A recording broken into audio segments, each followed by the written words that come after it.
नमस्कार, मैं दिल की बात आज से सब तक मैंने डॉक्टर रामदयाल भाटी बंटी मित्तल जी के साथ आज हम इस प्रोग्राम को लेकर आ रहे हैं। आज हमारे बीच में हेमंत जी शर्मा तो रेलवे रिजर्वेशन में CRS के पद पर थे और रिटायर हो चुके हैं।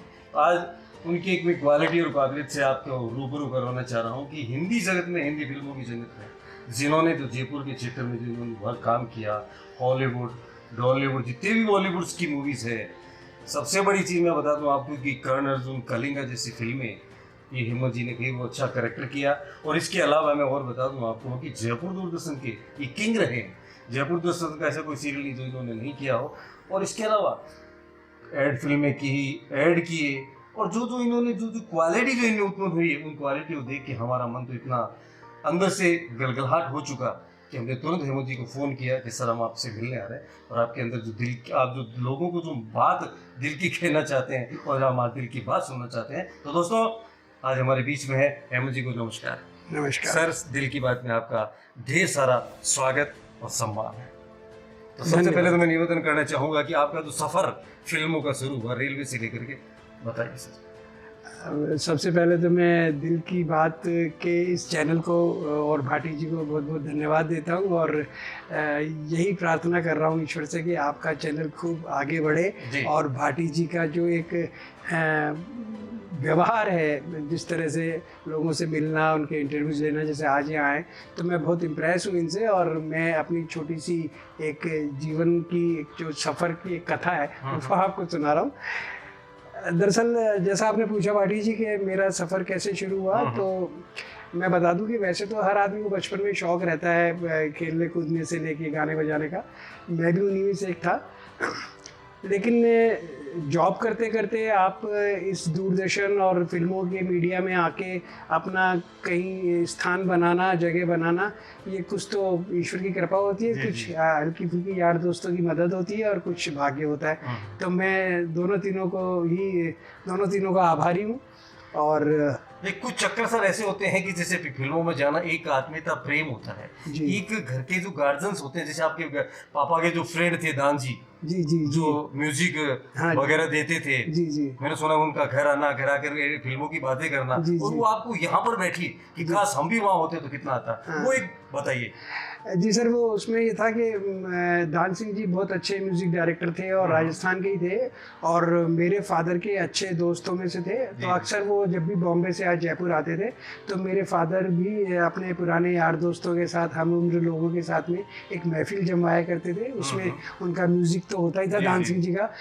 वो बहुत अच्छे गायक भी थे, तो वो जब सुनाया करते थे और फिर बाद में जब बातें होती थी। सर एक मैं पीछे कहूँ, एक किस्सा था रेलवे में एड शुरू हो रहा था, हीरोइन आ गई थी, हीरो नहीं आया था, उस समय आपको ढूंढा गया, वो किस्सा बताइए। हाँ, वो सर हुआ है कि एक ऐड बन रहा था, उसमें उस टाइम पिंक सिटी एक ट्रेन हुआ करती थी। तो जो डायरेक्टर प्रोड्यूसर थे वो पिंक सिटी ट्रेन का इंतजार कर रहे थे और मैं भाई दी उस टाइम प्लेटफॉर्म पर ही था, क्योंकि रेलवे में होने से मेरे ऑफिस के काम से अंदर बाहर होना रहता ही था।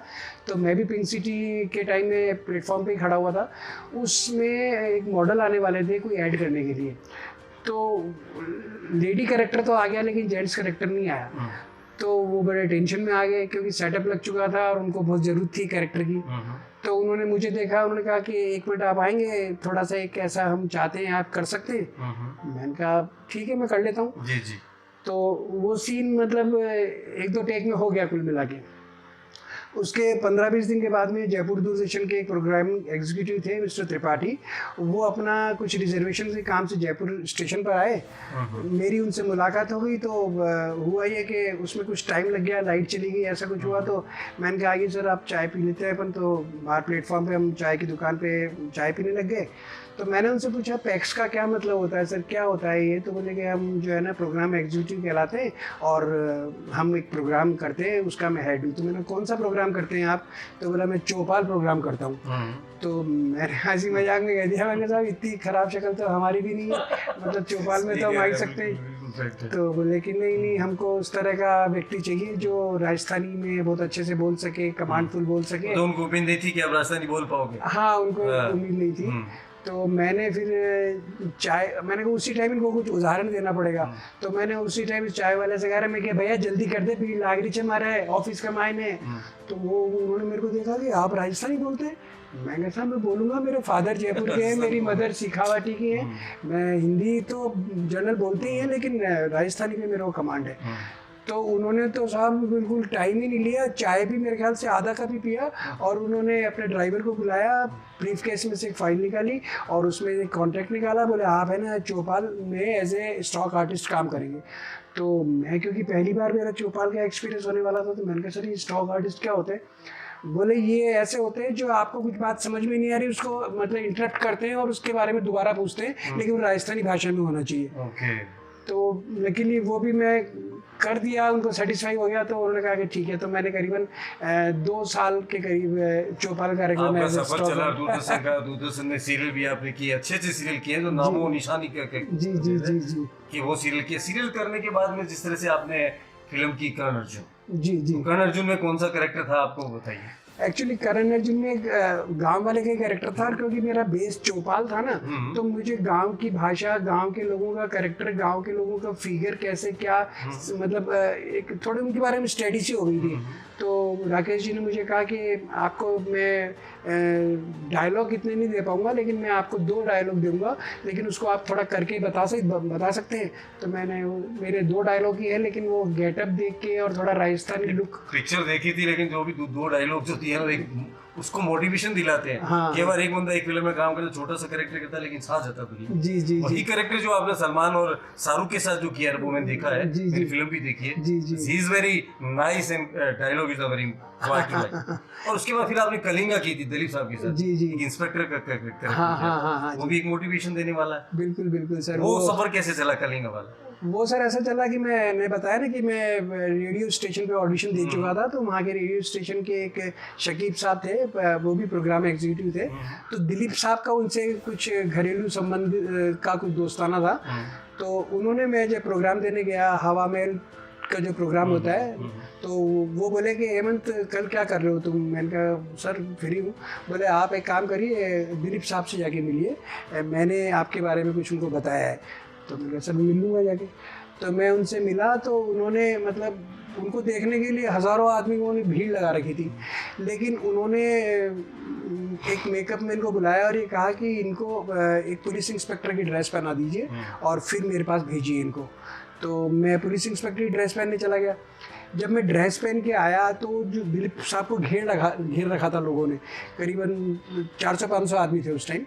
तो मैं जब पुलिस इंस्पेक्टर की ड्रेस में उनसे मिलने गया तो लोगों ने सोचा कि वास्तव में ओरिजिनल है, तो वो भाग गए, पुलिस वाला कैरेक्टर देख के भाग गए।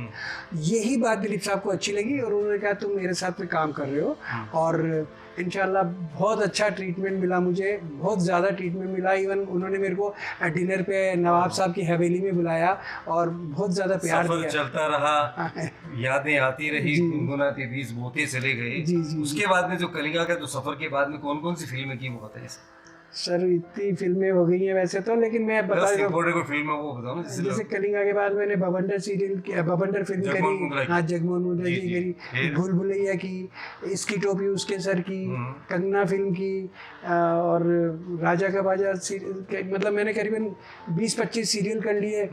और एकदम सडनली आप पूछ रहे तो मुझे ध्यान नहीं आ रहा कि सीरियल की हजारों आर्टिस्ट आते हैं, तो मैं पूछना चाहूंगा कि फिर सीरियलों में कोई ऐसी कोई घटना घटी आपके साथ में कि लाइफ तक है वो एक रिमेम्बर होती रहे?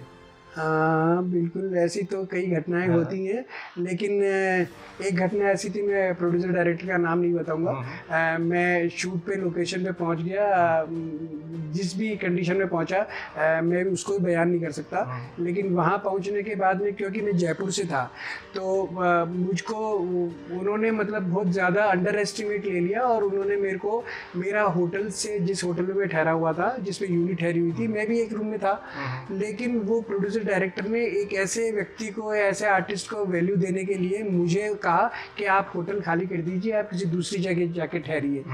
तो मैं जिस होटल में मेरे को उन्होंने सजेस्ट किया ठहरने के लिए, वो इतना गंदा होटल था कि मैं लाइफ में मैंने कितना वो गंदा होटल में एक्सप्लेन नहीं कर सकता। तो मैंने उसी टाइम कसम खाई कि अगर काम करो तो इज्जत से करो, बेइज्जती होके इतना ज़्यादा मुझे वो भी नहीं है कि मैं इस लाइन के पीछे ही पढ़ूँ। मैं अच्छी खासी जॉब करता हूँ आपका सफर चला सर, बहुत अच्छी बात है। और मैं वापस जयपुर आ गया। चलते चलते इस मुकाम पे आप पहुंच गए हैं कि एक वीआईपी सेलिब्रिटी में आपकी काउंटिंग होती है। Thank you, और sir. मैं ये कहना चाहूंगा कि आज की जो युवा जनरेशन है जो इस क्षेत्र में आगे बढ़ रही है, जी। कुछ कतारें चलती है, कुछ कतारें बीच में अटक जाती है। कहावत है कि पतझड़ से पत्ते गिरते हैं उठाता है कोई कोई, वाह, पतझड़ से पत्ते गिरते हैं उठाता है कोई कोई, निभाते तो सभी हैं लेकिन पतझड़ में छोड़ जाते हैं वो अनेकों कोई। वाह, वाह, दिल की धड़कन है अपनी, जब दिल की धड़कन की बात चलती है ना, यादें अपनी होती है, यादें अपनी होती है मोहब्बत की एक लकीर में, कौन कब मिलेगा ईश्वर के नाम के है फकीर।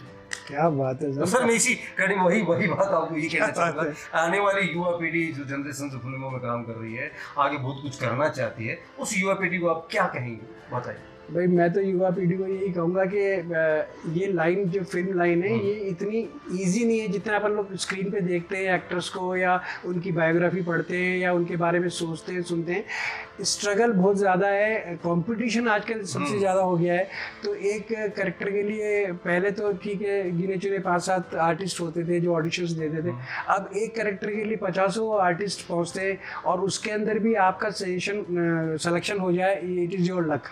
दूसरी बात मैं तो यही कहूँगा आर्टिस्ट से कि पहले अपना परिवार का, खुद का ध्यान रखते हुए इस लाइन को चूज करना चाहिए जी। या तो आपके मतलब अंदर इतना स्टेमिना होना चाहिए, मुझे अगर 5 साल तक भी कोई काम नहीं मिला तो मैं सब ये सह लूँगा।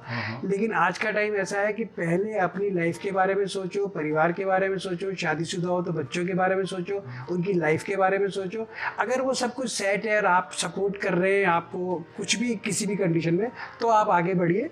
बाकी everything is okay, this media is very fine, लेकिन यही है कि स्ट्रगल तो बहुत ज़्यादा होता है। तो दोस्तों फिर हम आपसे एक बार फिर यही बात कहेंगे कि दिल की बात आपसे कभी भी ना छुपाएं, यारों में बैठ के यारों के साथ भी शेयर करें, घर में बैठ भी माता पिता के साथ शेयर करें, तभी आप आगे बढ़ पाएंगे। हेमंत जी का कहना है कि स्ट्रगल था वहीं अच्छी लगती है जहाँ जेब में 2 पैसे हों आपके, और अपना घर एक ऐसा मुकाम बना के रहें कि अपने को पीछे देखना ना पड़े, तभी आपका फिल्मी सफर सफल हो सकता है। फिर हम अगले एपिसोड में फिर दूसरे आर्टिस्ट से मिलते हैं। नमस्कार।